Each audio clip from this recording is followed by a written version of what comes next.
Adam Saad. Oh, Wolf. Adam Saad. It's really picked up. The Wolf. 177 games, Paul. Born the Mm. 23rd of July, 1994. Hmm. So he will turn 30 in the midway point of season 2024. Yep. This guy, one of the more reliable players we've had for a long time. Yep. The most reliable player, I think. Yeah. Yeah, and you feel it when he's not there. Yeah. Oh, yeah, absolutely. Absolutely. What game did he not play this? He missed the St Kilda game this season, didn't he? He missed round 6, which St Kilda. was St Kilda, correct. Kilda. Yeah. Other than that, he played every game, played 25 for the season. And yeah, I mean, he's one. Without him. Yeah. Well, it's funny because he's been an All-Australian and he's got the plaudits and he's earned the right and he's earned that trust, as you've said in the Jacob Wiedering video. And for some reason, I still feel like we haven't gotten the best that we could get out of him. Does that make sense? I agree with that. Yeah, I agree with that. Yeah, we don't utilize him as much as what I feel like we could.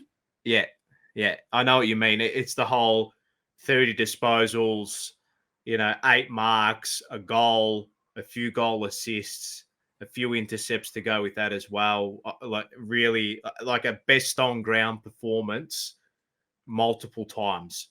Yeah. So I don't know if he's ever going to be that type of player because he influences a game so much regardless. I had the first point I had here is what more can the man do? Right. That's what I had. And I had a few words for him. He's tough, he's fast, he's brave, daring. He's a fan favorite. He's a professional. His rebound 50s are ridiculous. And I think the one person that is going to unlock him is Zach Williams.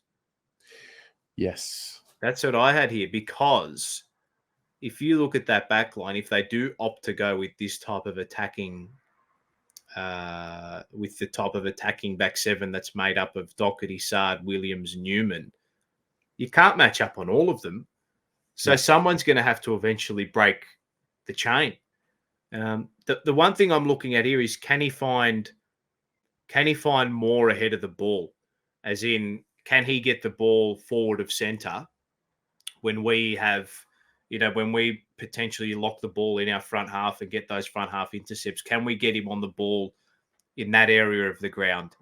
I think the one thing that, and it's not a facet of his game or anything like that, but I think if we can unlock if we can unlock him with what Zach Williams can do in the back line and he can get off the chain, are there more goals up his sleeve? That's the question mark I had on him as a player. Yeah, I mean, defensively, he's come into the club and he's, for some reason, spent the last few years in, media narratives can be very strong and they can stick. And for whatever reason, there was always, I felt, this inkling to try and talk about him as a one-on-one defender as opposed to a guy that just runs off half-back. And I think we can now put that, we can put that to bed if that was ever a conversation. Like his commitment to the defensive side of the game it's second to none, just about. And that's probably why we don't see him have the big offensive numbers that we do. But, there's a clip where from 2022, which I'll play here, but it's him and Zach Williams streaming through the middle of the ground against Port Adelaide. And it's just the vision of the two of them linking up 1-2. I think you're right. I think Zach Williams and he do work well off each other. One's a right footer, one's a left footer. So they take either end of the ground. And he just uses the ball so well. That's why I want him to have it more than what he does. Yeah, I agree with that. And I think that the one thing that myth has been dispelled about him being, poor defensively or anything like that. He doesn't lose one-on-one battles. No. How many times do you see him? There'll be a flurry of players and he just gets that little tap and he's just so clean. He's just so clean off the deck and he doesn't lose the ball. Very rarely does he fumble as well, which is a big.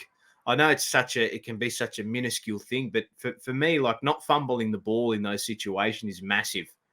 It's absolutely huge.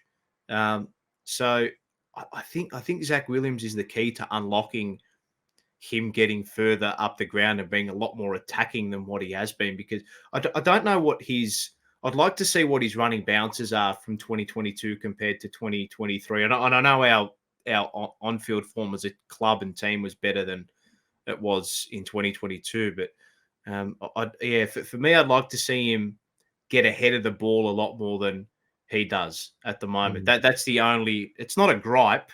It's probably just another thing that we can add to not just his game, but add to the team as well. So, again, the beauty of Zach Williams coming in is that you've got Saad, Williams, Newman, Doherty. Who do you go to? Because they'll all kill you.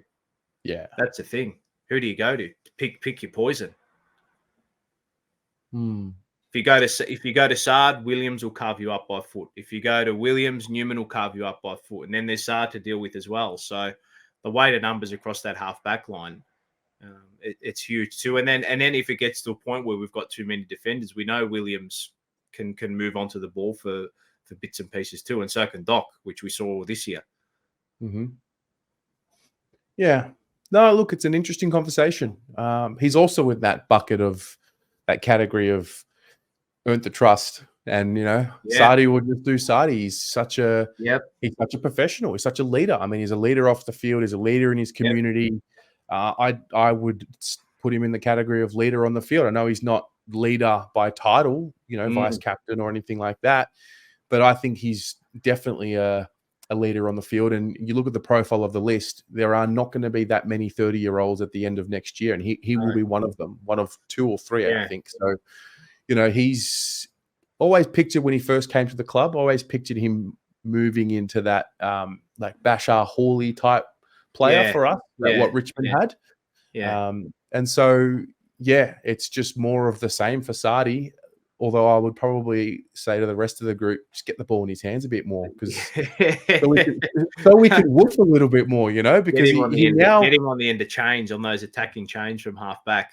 He now brings this element where he gets the ball, if he winds it up and kicks it, the crowd's getting into it. And then all of a sudden it adds more to the game. Yep, that's our competitive edge. The crowd and our fans are the competitive edge, I think, that we have over the rest of the competition. So and it just sprung to mind before then.